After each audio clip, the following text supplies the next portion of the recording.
Okay, hey, nothing like that on the roads right now, thank goodness. That season will come from us, but in the meantime, Cedric, we're dealing with the I word. Yes, that inversion. And I'll tell you, of course, they're dealing with the iciness of that stuff on the ground. We're dealing with stuff above us in the atmosphere. This is from Ogden here, and you can see we've got the homes here, but just above the layer there, notice all of that haziness. Yeah, that's smog and pollution. And that's the type of air that we're breathing in. Of course, it's much more noticeable as you look over the Salt Lake Valley. We're starting to get the lights to come on in the city, so you can kind of see, again, where the city is. But, again, completely enshrouded in this just milky gray color there. And that air, it is unhealthy for sensitive groups, but really, honestly, it's unhealthy for everyone if you spend enough time out there. In fact, I mean, if you suffer from those respiratory illnesses, you may notice it more.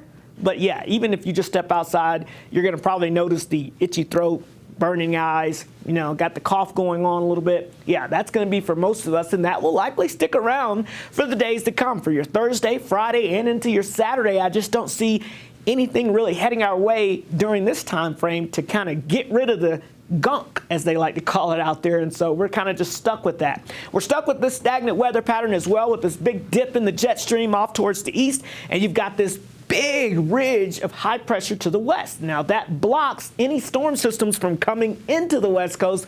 That would actually help to get rid of all the smog and all this pollution out there.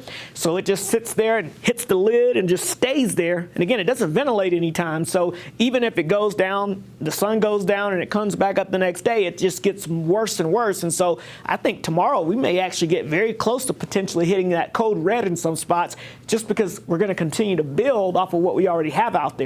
This is the pattern that we're stuck with here as we go throughout your Friday and even into the end of the week. But by Saturday, we see a storm system coming in that's going to try to break down that big ridge of high pressure. And as it does so, could allow for a little more unsettled, but more specifically, colder weather to move into the area.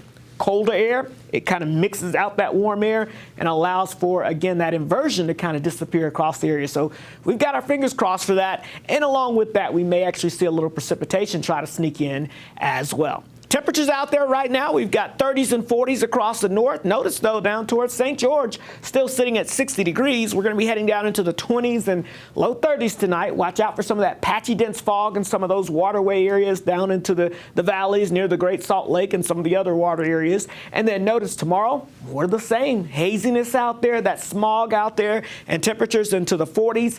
50s and a couple of low 60s showing up across far southwestern portions of the state. So this high pressure ridge sending all the storms up into Canada for now, and that will continue through Friday. But by Saturday, we finally see that ridge breaking down, allowing the system to drop into the area from the north. Again, it's going to be a fairly weak system, but it could bring a chance of a couple of snow showers across the area as we get into Sunday into Monday. Again, doesn't like a major storm system in terms of accumulations, but it will help to clear out the air, which is what we really need, especially across the northern half of the state.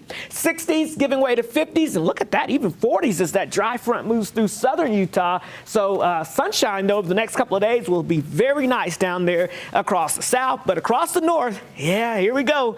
More of the same, that haziness, that smog, that fog, and these temperatures, 40s and 20s, until maybe next week.